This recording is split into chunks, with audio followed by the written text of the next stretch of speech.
কথা বলেন না কেউ। আপনি দেখলেন মূল বক্তাদেরকে বাদ দিয়ে আমি দাঁড়িয়ে গেছি। আজকে ভুল ক্রমে 2টা জনসভা পড়ে গেছে। আমি তো অশিক্ষিত মানুষ, আর আমার লোকে থাকে আমার চেয়ে অশিক্ষিত। একই তারিখ 2 জায়গায় দিছি, 3 দিন আগে ছাড়াটা পাইছি। এখন 2 জায়গায় প্রস্তুতি, আরেকটা বিজুপুরে। শেষ পর্যন্ত আমি মনে করলাম একদিনে 2টা মিটিং।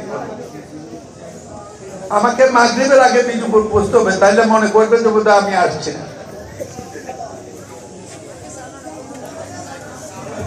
জনাব সভাপতি, নেতৃবৃন্দ, দুঃখিত যারা বক্তৃতা দিতে পারেন নাই।